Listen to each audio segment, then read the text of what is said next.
নমস্কার। সকাল সকাল স্নান টান সব করে লিছি। এখন আমি বিষ্ণু পূজার কাজ সব শুরু করুন, দেখতে থাকুন আপনারা। নমস্কার। এই যে পূজা আরম্ভ, বিষ্ণু পূজা। বাড়িতে এই পুরোহিতে ঘট বসাইল। পুরোহিত মশাই কিন্তু আমার দাদা একজন, আমার পরিচিত, আমাদের এখানের পাশেই লাউকার থেকে। এই পূজার যা যা লাগে আমি সব দিতেছি একটার পরে একটা। যখন তার বাবা হয়েছে সংকল্প করতে, হয়ে আমার বর, তারপরে ছেলে মেয়ে দৌড়াদৌড়ি, তারা আমার শাশুড়ি এখানে বয়ে বয়ে করতেছে। বেলপাতাগুলার দীক্ষা দিতেছে। 108টা তো তুলসী পাতা লাগে, ওই 108টা তুলসী পাতা আমি বাঁচতেছি। মানে গন্যা টন্যা দিয়া যাবো মার কাছে, মা চন্দন লাগাইয়া দিব পুরোহিতরে। তারপরে আমি 28টা বেলপাতা, যজ্ঞ ডুমুর, এগুলো যা যা লাগে এগুলো সব তৈরি করতেছি। তারপরে ভাবলাম কি ঠাকুরের একটু পায়েস করে দিই, আমি পূজার তা করে দিয়া থুয়ে আমি একটু ঠাকুরের পায়েস রান্না করতে গেলাম। পায়েস রান্না কইরা আয়া দেখি কি এখনও পূজার বিধি চলতেই আছে। ছেলে মেয়েও কিনারে বসে তারার দেখতাছে ভর্তি। ভূমি পূজা, সূর্য পূজা, মা কত পূজা যে করতে লাগে বিষ্ণু পূজা করলে। সব বইয়া থেকে দেখলে বোঝা যায় যে কত পূজাই করতে লাগে না। সত্যি কথা, পুরোহিতের কাজটাও ভীষণ একটা টাফ, যেটা সব এই লেগে তো সব ছেলেরা এখন যজমানি করে না।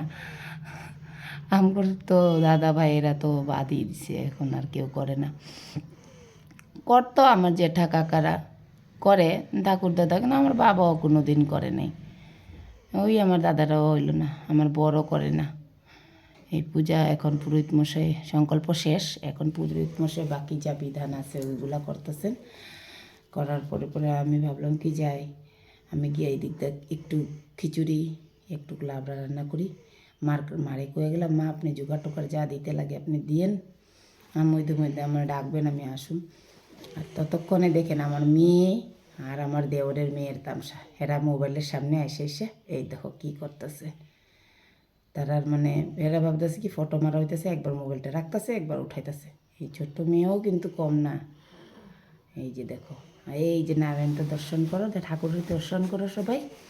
তারপরে এই যে পুরোহিত মশাই একটা করে 108টা তুলসী পাতা করে যা বিধি মতো নিয়ম আর কি, উনি তো জানেননি, এগুলো করতেছেন আর কি। এই যে আবার মেয়ে বাইরে গিয়ে বাবার লোকে পায় না, ততক্ষণে আমি ভাবলাম ঠাকুর ঘরটা একটু দেখায়া দিই। এই যে আমার ঘরের ঠাকুর। তারপরে মনে হলো ও আমার খিচুড়ি লাবড়া না জ্বললা যায়, দৌড়ে আবার রান্না করে এই যে খিচুড়ি কিন্তু আমার ফুটেই এসে, এখন সোমবার দিলে খিচুড়িটা আলটিমেটলি শেষ। আর এই লাবড়াটা বসাই খেলে গেছিলাম, নাড়া দিছিলাম না, এখন এই নাড়া দিয়ে এখন দেখি ততক্ষণে আইতে আবার দেখি পুরোহিত মশাই যজ্ঞর লেগে সব কিছু রেডি করে লেছে। যজ্ঞ এখন করা হইব, তারপরে মনে হয় একটু মোটামুটি পূজা শেষের পথে। এত সময় কিন্তু আমার ছেলে নিখোঁজ, ও তার যত বন্ধু বান্ধবের লগে ঘোরাঘুরি করতেছে, ঘরে পূজা, এর কোনো টেনশনই নাই। আমি কই খুঁজতে যাবো, খুঁজতে আর যাই নাই, পাশের বাড়ি খেলতেছে। এরপরে বাবা যায় হেরে আনবো, যজ্ঞ শুরু। এই যে যজ্ঞ সব আহুতি দেওয়া হইতেছে, বেলপাতা, যজ্ঞ ডুমুর আর কি যা যা দিতে লাগে আর কি, এইগুলা দিয়া আমার বরে এখন আরও ওর নামের পূজা তো, যেহেতু এর লিগে বরের মানে বহুত কিছু করণীয় থাকে, কি কি করতে লাগে, আহুতি টাহুতি দেওয়া, কি দেয় আমিও ভালো করে জানি না।